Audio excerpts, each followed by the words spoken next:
about does randomness or adding randomness into systems that are competitive, does it give any advantage? Can it let society move faster ahead? And how does this incorporate into game theory and how this can help make the world a fairer place? Specifically focusing on college admissions as as an interesting case study. Well, it might seem at first that the best strategy in life is to have an algorithm, no randomness. You put in the numbers, you make your prediction.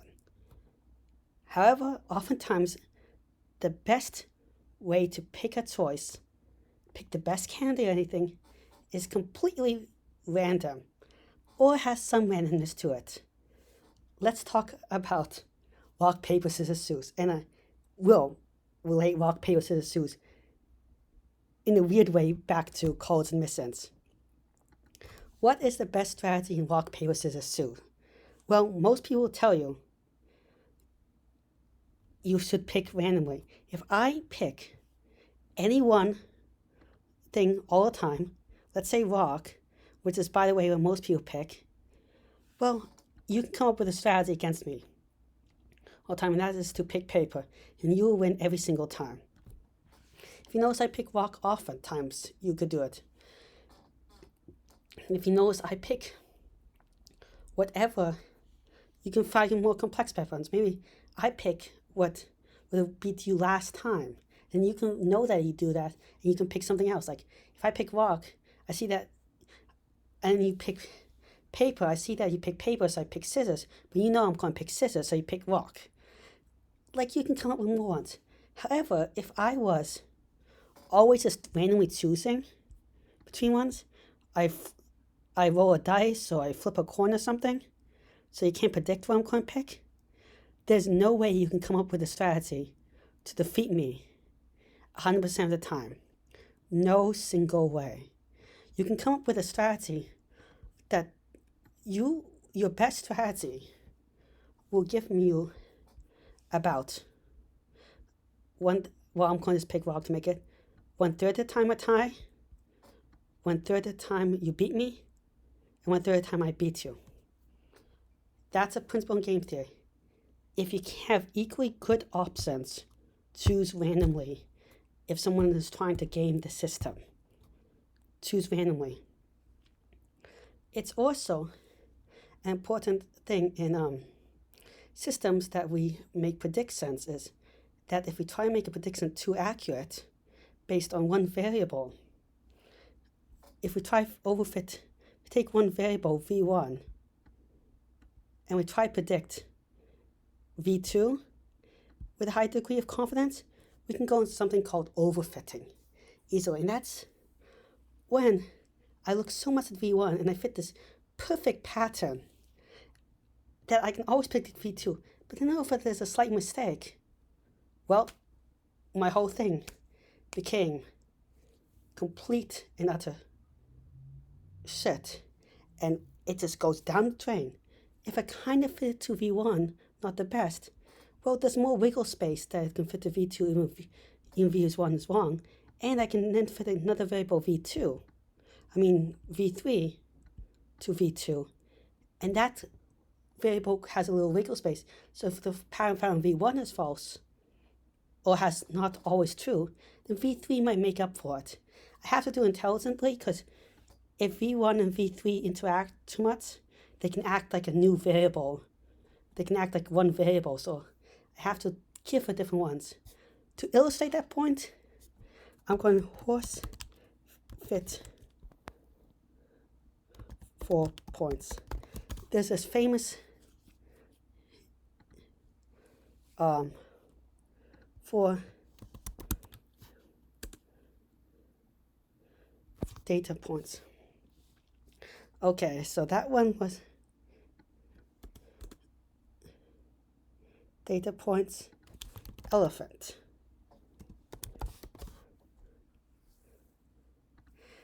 Well, you can fit almost any shape. You could fit a horse. They call this an elephant. But they just used 4 data points and they fit this complex curve. But you could also fit with 4 parameters, more complex curves that make no sense at all with the real world data. But then you see if I put one little dot here, my whole math equation is messed up. That is called overfitting. And there's a lot of other types of overfitting. But yeah, you can look up so many images of that. I really do recommend you have fun looking up the crazy patterns you can fit with very little data. You can get so many ones. There's also this lovely website, Spurious Correlations, if you ever want to go to it. This is images, but her website where you can see the US spending on science, space, and technology is directly correlated to suicides by hanging, strangulation, and suffocation. Overfitting problem, when you fit complex enough models. Number of people drowned by falling into pool. Films Nicolas Cage appear then. Per capita cheese consumption is correlated with number of people who die by becoming entangled in bed seats. Divorce rate in Maine. Per capita consumption of margarine. AIDS in Miss America. Murders by steam, hot vapors, and hot objects. Like, it's quite easy to overfit data. But if you have some randomness, there's more wiggle room, and you're less likely to overfit it if you make a simple model.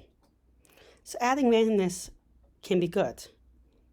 It can also get you so you're not stuck in any of these complex models, because adjusting a complex curve is a lot harder than adjusting a simple curve. One data point is going to change a line a lot less than it's going to change a complex function. So how does this all relate to how SATs are used to admit people into college? I'm basing all my information on a linked study done in UC Berkeley, but the SAT at first appears to have a good correlation with college grades. A very good correlation. Well, actually not a very good correlation. It explains roughly 20% of your college grades. Not the best, but it's there, so it seems like an important factor one fit. However, when they took into account demographics from this large data set of a couple thousand, because demographics affects your SAT score, and then they took into account high school grades, which affect your SAT score. And these demographics were very simple. They were just location you live in, just zip codes. And then they took into account high school grades. You look at college grade, and this correlation weakens. This correlation weakens by 150%, over 150% weaker. Meaning that now it's almost non-existent. And demographics is more important, now becomes more important in high school grades. High school grades then alone could predict.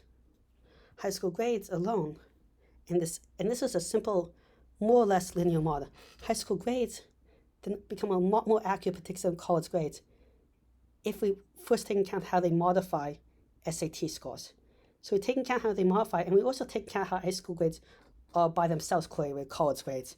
So not just look, because we already do that before. So the 80% before also include the high school grades. We're just modifying with a second variable SAT scores. But what do demographics have into account? Well, there's more important things that affect how high school grades, that both affect high school grades and the demographics, that we're not taking account, that could also affect SAT scores and college grades. Demographics include rough approximation of racism people experience.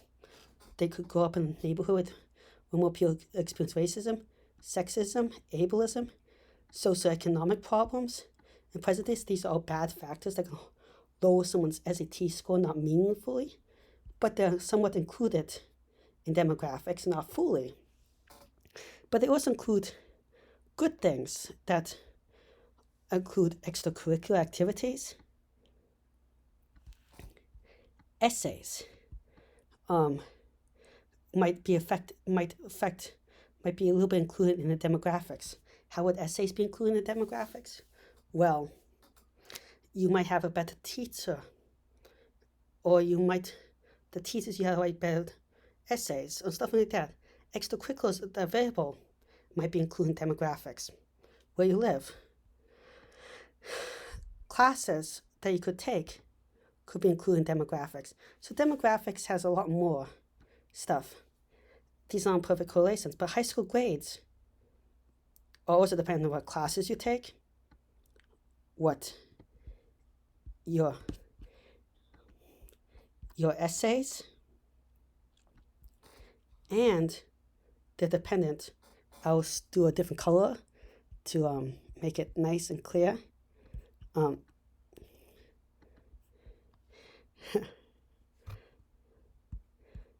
They're included in your high school grades somewhat. Essays are included in your high school grades. Extracurricular activities are somewhat included in your high school grades. There's a correlation with that. But they also all are correlated into your SAT scores.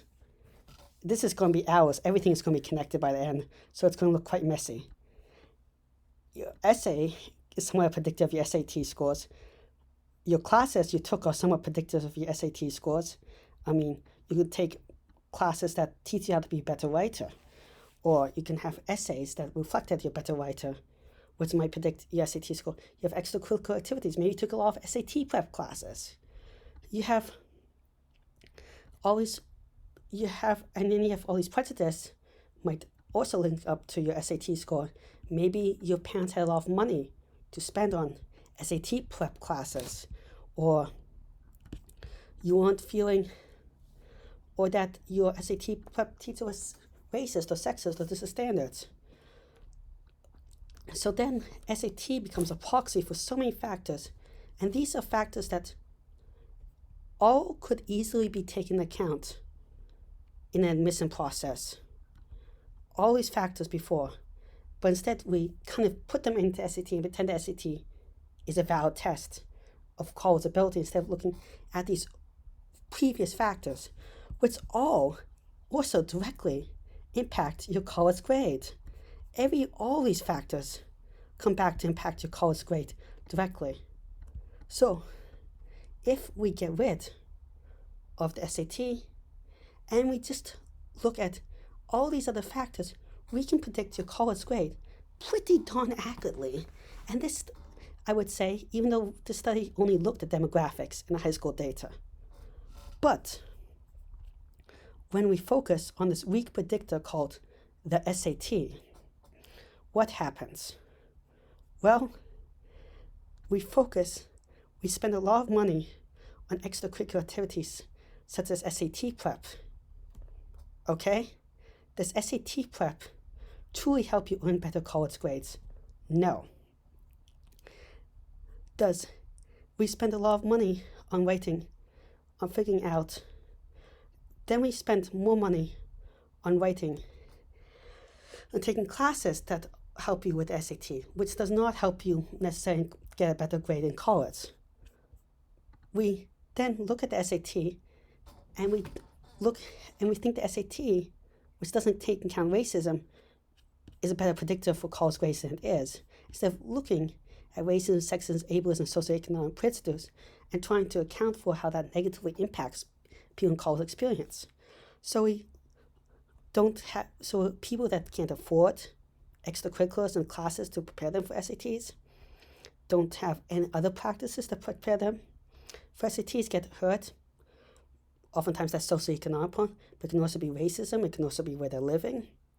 It can be sexism, it can be any prejudice, and it can also take into account ableism. And this is just all looking at the idea that college grades are a measure of college success. That's not necessarily true. College should be about preparing the next generation to be the best people possible to help others and make themselves happy. Not the best college grades.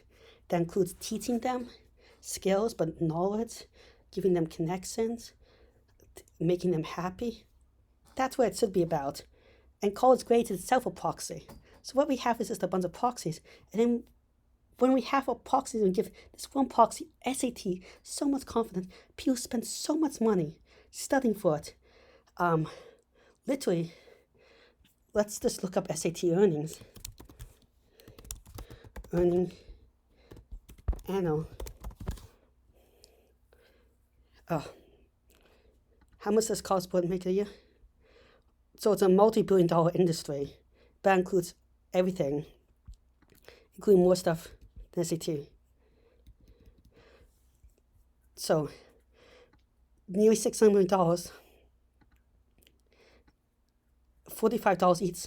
So yeah, people spend a ton of money on it, and if we just got rid of it, instead of focusing on these fake things, such as SAT prep classes, we'd be focusing more on real things, such as extracurriculars, high school grades, which is a lot better predictor, essays, classes they took. We also could look at more of the negative stuff like racism, sexism, ableism, and socioeconomic prejudice. And how do you best make SATs count for less? Either you totally disregard them, or you add some randomness, saying that after a certain point, here's how you can add randomness to any model to make it not as important. I know that SAT, after a certain point, the SAT becomes meaningless. So let's say after a score of 1400, I believe, for the new SAT, it becomes meaningless for my college. So after 1400, I don't look at the SAT anymore. I just look at other factors. Another way of doing it would be that I give a random weight to individuals based on the SAT score. So this way, if you get a 1400, your application might be considered 1.1. I will make a weight such as 1400, 1.1, 1600, I give a weight of 1.2. 1200, I give a weight of 1. And then I just multiply this by how good you're assessed by other things. And then I put you in a lottery and randomly draw you out. This still means that SAT importance, but not as much.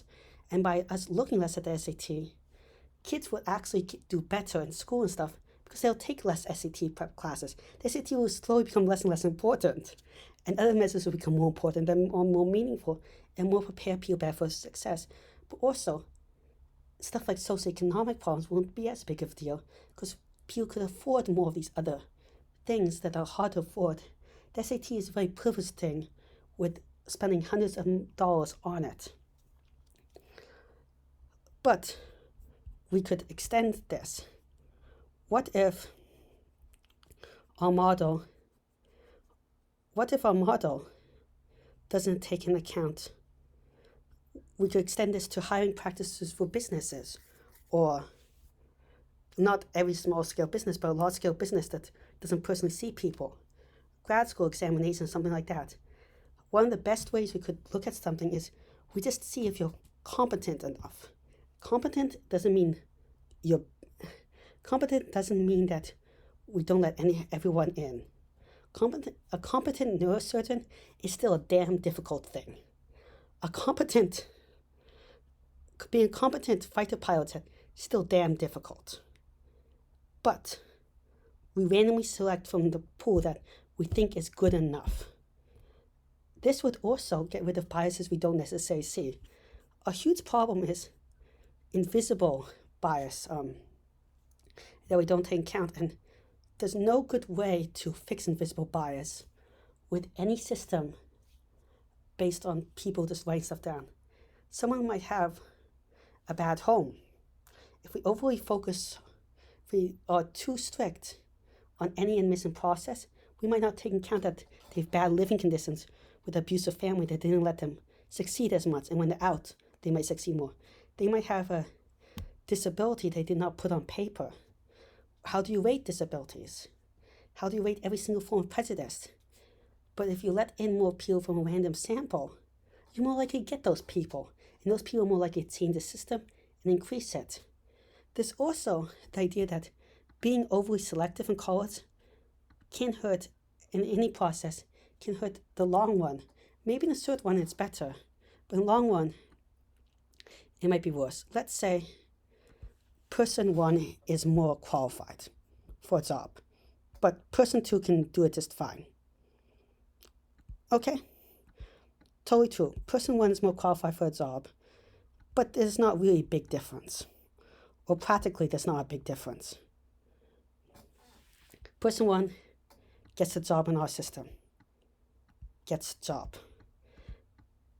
Everything is lovely. Person 2 lives bad life.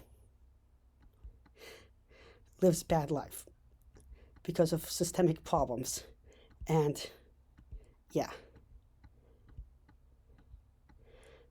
Okay. But you say that this is more important because person 1 was more qualified. Well, let's say that instead person 2 got a job. He's not that bad different. Not like horribly different, but he gets the job. Okay. Now, when he gets lifted out of poverty, and his family gets, when he has a child, person 3, they're super qualified, and they get the good life, and everyone's happy, and everyone's better on. Person 1 doesn't live a bad life. They're qualified. They still get a good job. They're from a good background. Gets good job. Because there's plenty of other jobs available. The first job was a break. That was a break for person 2. Okay. His family remains happy still, too. Wow, that looks kind of like a messy cat. So, in the end, in the long run, it can help get people out of generational problems and into a new world that is even better. This also applies often to college. Denying a person that's rich and wealthy sometimes means that maybe they don't get the best opportunities, but they're more likely to make up with it with money and find other positions. A person that's slightly less qualified, that gets into no top tier colleges, no top tier things, is more likely to suffer from that and stop his family from getting to a new better position. Adding randomness, like the overfitting thing that I mentioned before, allows the system to more slowly change and be more flexible. And how would you again do it? Well, we should instead look at just how competent people are. There are other ways of doing this is we can look at more holistic measures where we don't weigh one thing too much, where we look at a bunch of different factors that might predict how well you succeed. If these bunch of different factors, we don't weigh anyone too strongly, then nothing becomes too important and people can't game the system and just pay for a bunch of like SAT prep classes. Or we can look at a bunch ones and or we can say that either you do really well in some or you're well-rounded. Because that might be fair. Like maybe your high school grades are incredible, but you don't have that many extracurriculars. Or maybe you have okay high school grades, but your extracurriculars are amazing. Or we can just do the competency test and see the best students are just competent a lot of parts. Maybe not the greatest, but competent. One area of competence that I think is really important to competence that particularly applies to is language and communication ability. Is there a good way of studying if a person is good at speaking English or communicating English? Or you might say, oh, I can read the essay. Okay, so let's look at it. You can have someone that writes very boring writing, but it's clear and precise and technical. Then you can have someone that writes beautiful poetry.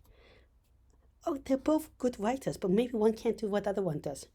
On the other hand, who's your audience? Maybe some person speaks very good English for some half the world to understand, and half the world can't understand it. You To give an example, a lot of people have said Malcolm X during time was an awful speaker. And a lot of people criticized the way Malcolm X talked. However, he was loved by many communities for his speaking abilities because he spoke to the communities he was from, with the language they spoke. He was a brilliant orator in his own right. And Martin Luther King Jr. was a brilliant orator to his audience. They had different audiences oftentimes, and they spoke about it. Both of them talked about it. You can look at songwriters. A lot of people think certain songs with the prose is beautiful, but other people hate it. Books, no one agrees what's a good book or not. So judging people how good they are at English, kind of bad. And there's oral English, that's written English, and all these different cases. Instead, we can look at, are you just competent? Can you write an essay that I understand? Instead of, can you write the greatest essay on earth? A lot less biased. It's easier to judge if someone can speak an understandable language than if they can speak it beautiful. So maybe we should look more at competence than excelling at a performance. And that also gives more time for people to grow into things. Maybe I did not do the best in elementary school, but I bloom in high school or bloom in college or later on in life. If I'm judged by being the lead at each stage, I'm more likely to be denied. When if I'm just judged by competence, I can more easily move on and find my path in life or find it later on in life. Well, thank you for my talk. I hope this gave you some ideas that making something a little bit more random, choosing, and also based on competence instead of selecting the top of each one or overestimate predictive ability could help a lot of situations. With a specific example of more SATs. Thank you again. And please subscribe and share it. It really will help me out. And like